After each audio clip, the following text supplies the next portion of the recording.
everybody, here's lesson 69 on comparing dot plots. So when we're comparing dot plots, there's several different ways that we can do it. We can do it by looking at the shape of it. We can do it by looking at the centers of it. And we can do it by looking at the spread. So the dot plot shows the number of number of days of rain each month in 2 different cities. Compare the dot plots. Well, before we start doing that, what we really need to look at is some of what we had, some of our terminology that we had learned last week. So if we're looking at this one, we're looking at a uniform distribution somewhat. So this would be more of a normal distribution, okay? Distribution. Some of these words are long.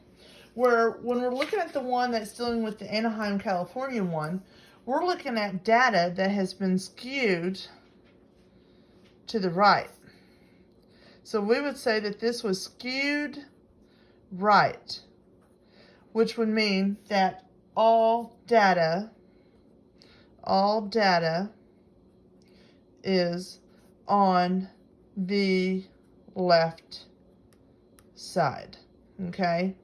So if we remember from the other day when we were looking at it, we were looking at the feet, and depending on how your feet looked, it would be skewed right, where all your data was here, nothing here, or skewed left, where all your data was here and nothing on the left-hand side.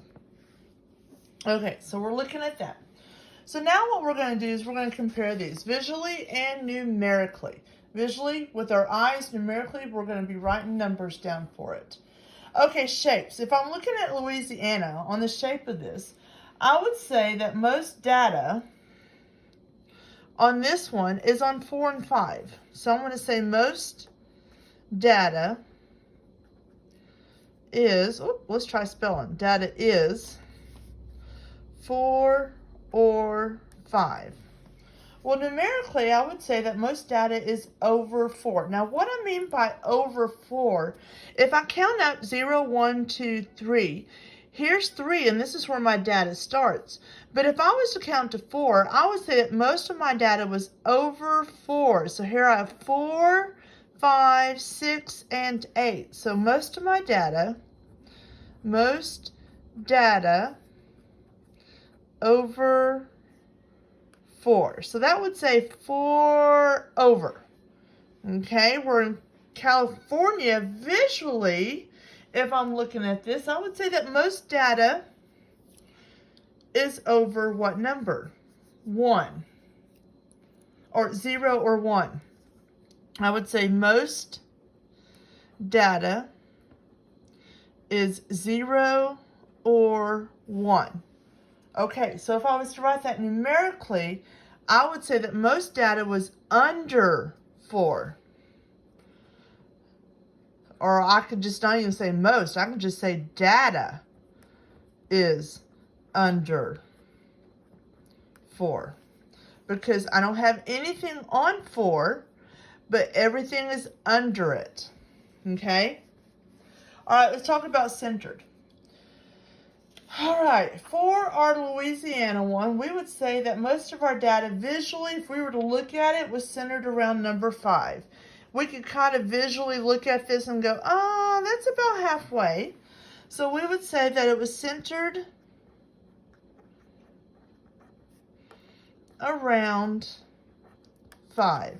Numerically, we would say that our median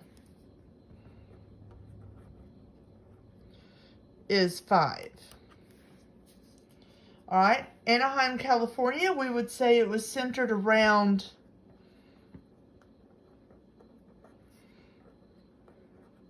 1. Where most of our data, we've got some over here and some over here, okay? Where we would say that our median is also 1. All right, so now let's look at our spreads. When we're looking at our spread, is how far it's spread out. So our spread visually, if we were looking at this in Louisiana, goes from 3 was where our data starts all the way up to 8. And that even includes nothing on 7. So we would say spread is 3 to 8. Here we would say that the spread is 0 to 3. Spread is 0 to 3. Well, another way to write it numerically, instead of saying the word spread, we would say that the range is 3 to 8. Or down here for California, the range is 0 to 3. Okay, just like what we've been doing, go ahead and look at what I'm going to take a picture of this, post it on there, and you will have your questions to answer. And this time it's going to be in a quiz form, which will help me out by grading it. It's not going to be counted as a quiz, but it'll still be a daily grade. And there will be 4 of these this week, guys. All right, love you guys, and I hope you're having a good day. I sure do miss you. I am ready for y'all to be back in my classroom. All right, talk to you soon. Bye.